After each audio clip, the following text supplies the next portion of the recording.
I'm Jill Altmann, and I live in rural South Reno.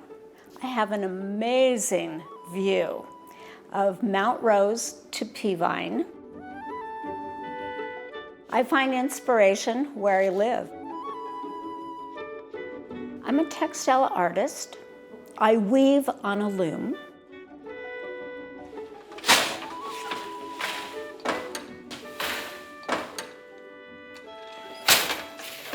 And I use a knitting machine.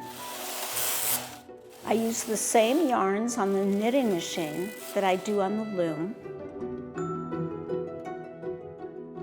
We have an acre of grapes where we make wine from our vineyard.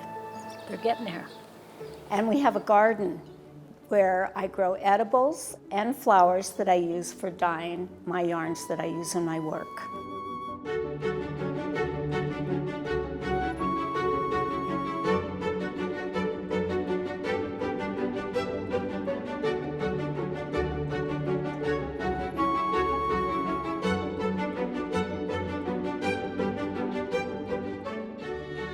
I hand make everything that comes out of the studio. I buy my yarns from suppliers that get yarns from all over the world. I mostly work with cotton and linen, and then I work with wool alpaca blends, and things that have nice texture and nice hand. I take the human body that is a form of sculpture, and I drape art on it. My fabrics are my artwork.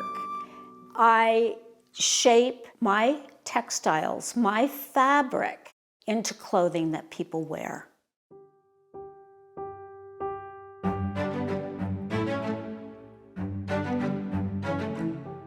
The uniqueness of my work is a compilation from a lot of my travels and seeing what other cultures have done. And specifically, I have to say, what is worn in Japan has greatly influenced me because they're based on shapes that were cut from cloth that there was zero waste. They had manipulated the cloth in the technique called shibori. So they were folding, clamping, stitching, pleating, and then putting it in the dye baths. And when they brought it out, that was the design.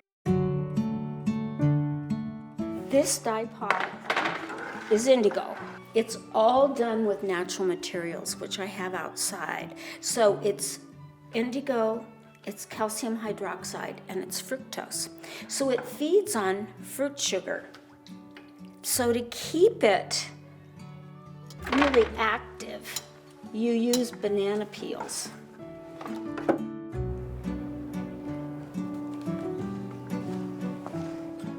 You have a lot of control, but then you lose it when you put it in the dye bath because the dye bath seeps and then there are different colors that happen and you never know until you take it out of the dye pot what you're gonna have.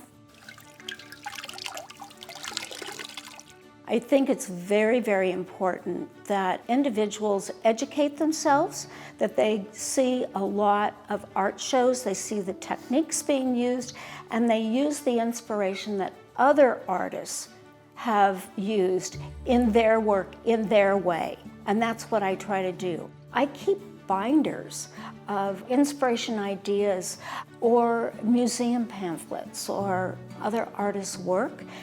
I use buttons that are handmade primarily.